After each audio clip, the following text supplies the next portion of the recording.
সকালবেলা ঘুম থেকে উঠেছি, এখন 6টা বাজে। আমার বাচ্চারা ঘুমাচ্ছে দুজন দুই দিকে। তো ওরা ঘুমাচ্ছে, আমি নিচে যে আমরা বিছানা করে শুই সেটা তুলে নিয়েছি, আর আস্তে আস্তে টুকটুক করে ওদের পাশ দিয়ে কাজগুলো সব করে নেব, ঘরের কাজ। যতক্ষণ ওরা ঘুমায় আমি তো সংসারে একা মানুষ, ওর পাপা কাজে বেরিয়ে গেলে আর আমার তো একাই সব কিছুই করতে হয়। আর যতক্ষণ ওরা ঘুমায় আমি খুব ভালোভাবে কাজ করতে পারি। তো আমি আস্তে আস্তে ঘরটা গুছিয়ে নিচ্ছি এদিকে। তো অনেক দিন দিয়েই আমি ভিডিও দিচ্ছিলাম না, একটু প্রবলেমের জন্য।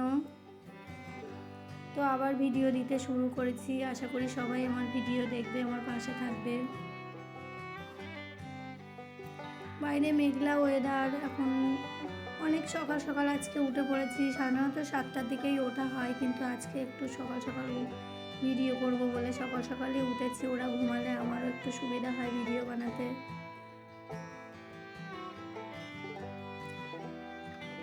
তো আমি ঘর বারান্দা ঝাড়ু দিয়ে নিয়ে রান্নাঘরে চলে এসেছি। রান্নাঘরটা ঝাড়ু দিয়ে গ্যাসটাও একটু মাজতে হবে, গ্যাসটা মেজে নেব। আর আমার রান্নাঘরে বেড়ার সাইড দিয়ে লাল জড়ি দেওয়া আছে, সেই জন্য সব কিছু একটু লাল লাল মতো লাগে। আর এই রান্নাঘরটাতে আমি বেশিরভাগ জিনিসপত্র সব কিছু রেখে দিই, বারান্দাতে একটু কম জিনিসপত্র রাখি। সব গুছিয়ে গাছিয়ে এখানেই রেখে নিই। আর এরকম পিছুটান না থাকলে কাজ করতে ভালো লাগে। ওরা ঘুমাচ্ছে, আমি মহা আনন্দে কাজগুলো গুছিয়ে নিচ্ছি। গুছিয়ে কাজ করতে সবাই পছন্দ করে, কিন্তু সময় নিয়েই দরকার। সময় যদি না পাওয়া যায় কীভাবে গুছিয়ে করবো? তোমরা তো জানো আমার মেয়েও প্রতিবন্ধী, ওর কাছে ওর বেশি বেশি ওকে সময় দিতে হয়। ওই জন্য চেষ্টা করি যখন ঘুমায় বা ওর পাশে কেউ অন্য কেউ একটু যদি বসে থাকে, তখন আমি একদম আমার যতটুকু কাজ বাকি থাকে বা অগোছালো থাকে সেগুলো আমি গুছিয়ে নেওয়ার চেষ্টা করি। আর মানুষ বলতে আমরা দুজন, আর আমার দুটো বাচ্চা, আর আমার শ্বশুর, এই আমার ফ্যামিলির মানুষজন। আর আমার শাশুড়ি আম্মা নেই, আমি যখন আসি তার পরই মারা গিয়েছে। তো আমি রান্নাঘরটা গ্যাস মুছে ভালো করে ঝাড়ু দিয়ে মুছে নিয়ে এবারে উঠোনটাও ঝাড়ু দিচ্ছি। আর বর্ষা হচ্ছে অনেক দিন, ওই জন্য উঠানের ইটগুলো সাদলা সাদলা ধরে গেছে। উঠোন ঝাড়ু দিয়ে নিয়ে আমি কলটা ঝাড়ু দিয়ে একেবারে ঝাড়ু ধুয়ে নিয়ে চলে এসেছি। আবার বাসনপত্র বার করে রেখেছিলাম এখানে, বাসনগুলো মাজতে যাচ্ছি। আমি একটু বৃষ্টি পড়লে বাথরুমের ভিতরে মাজি, বারান্দায়, আর নইলে কলের মধ্যেই মাজি, কলের এখানে কল পাড়ে। তো ওরা এখনও ওঠেনি, আমি একটা করে কাজ করছিলাম আর ওদেরকে একটু দেখতে যাচ্ছিলাম। আর যেহেতু সৌদিয়া একটু দেরি করেই উঠবে, উঠলে মেহবুবই উঠে যাবে, ও খুটখাট শব্দ হলেই ও ঘুম থেকে উঠে যায়। আর মেহবুব ওটা মানেই ওকে সঙ্গে সঙ্গে খাট থেকে নামিয়ে নিতে হবে, না হলে ও পেশাব করবে, ও ডাকবে, হয়তো আমি শুনতে পাবো না, ওই জন্য আমি ওকে একটু করি, খেয়াল রাখি। তো বাসন মেজে এসে দেখছি ওর পাপাও ও উঠে গিয়েছিল, বার করে দিয়েছে এখানে বারান্দাতে। আর মোবাইল চালিয়ে কেমন করে নাচছে, ও আঙুল দুলিয়ে দুলিয়ে এরকম করে আর বলে, দেখো আম্মা আমি নাচছি। তো ওকে আমি একটু মুখ ধুয়ে দিচ্ছি। আর আমার মেহবুব হচ্ছে আমার এক্সট্রা কাজ। সংসারের কাজ করতে আর কতক্ষণ সময় লাগে? ও তো কাজ শুরু করলেই শেষ হয়ে যাবে, যদি ঠিক মতোভাবে করা হয়। আর হেলা দিয়ে কাজ করলে তো সারাদিন কাজ করলেও শেষ হবে না। তো মেহবুবকে আমি এখানে মুখ ধুয়ে রেখেছি, আর আমি কিছুটা জামা কাপড় কেচে নিয়ে গোসল করে নেব। একেবারে আমার সব কাজ হয়ে গেছে।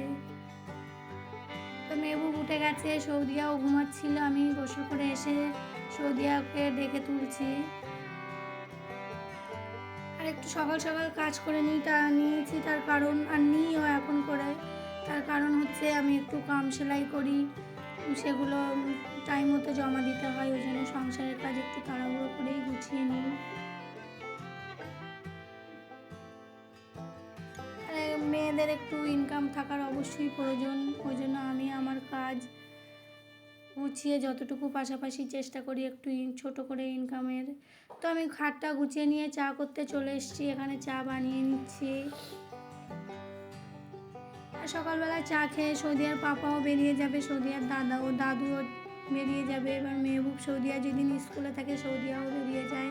আমি আর মেহবুব থাকি ঘরে। সৌদি আর বাবা চলে যাচ্ছে, আজকে একটু হসপিটালে যাবে। তো সৌদি আর পাপা পুরো সব কিছুই গুছিয়ে নিয়েছে। রেনকোটটা নিতে বলছি, নিচ্ছে না, বলছে আমি 6 লাইনের ওখানে বাইক গ্যারেজ করে গাড়িতে যাব, বাসে করে। ওই জন্য নিইনি, আর আমিও কিছু বলিনি। তো সৌদি আর পাপা বাজারে গিয়ে মাছ পাঠিয়ে দিয়েছে, তারপরে সৌদি আর পাপাটা হসপিটালে চলে গিয়েছে। আমি এখন এই মাছগুলো বেছে নেব। তো আমি মাছগুলো বেছে নিয়ে আমি এই কামটা নিয়েছিলাম, তো দেখিয়েছি আগে। তো এটা সেলাই করলে, এই কামটা তুললে আমাকে 170 টাকা দেবে। তো আমি সংসারের পাশাপাশি এরকম সেলাই করলে 4-5 দিনে একটা করে তুলতে পারি। তো যখন পুরো কমপ্লিট হয়ে যাবে শাড়িটা পরে আমি তোমাদেরকে দেখাবো। এরকম ফুল মানে শুধু ছাপা প্রিন্টিং ছিল, ওরকম করতে হবে, সেলাই করতে হবে। তো একটা দাদা এইসব নিয়ে এসছে, আমি 4টে ফুলদানি নিয়েছি, 2টো আমার জন্য আর 2টো একজনের জন্য নিয়েছি, সে বলে রেখেছিল আমাকে। তো এখান থেকে যা নেবে সব কিছুই 20 টাকা করে দাম। অনেক কিছু দেখতে অনেক বেশি ভালো লাগছে, যা নেবে 20 টাকা।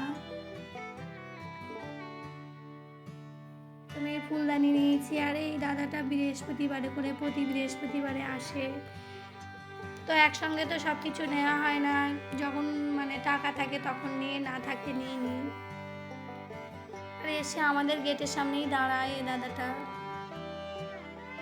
তো মন চাইছে অনেক কিছু নিই, কিন্তু পরিস্থিতি নেই, ওই জন্য 4টে ফুলদানি নিয়েছি, 2টো আমার জন্য, 2টো যে আমাকে কাম দিয়ে যায় তার জন্য।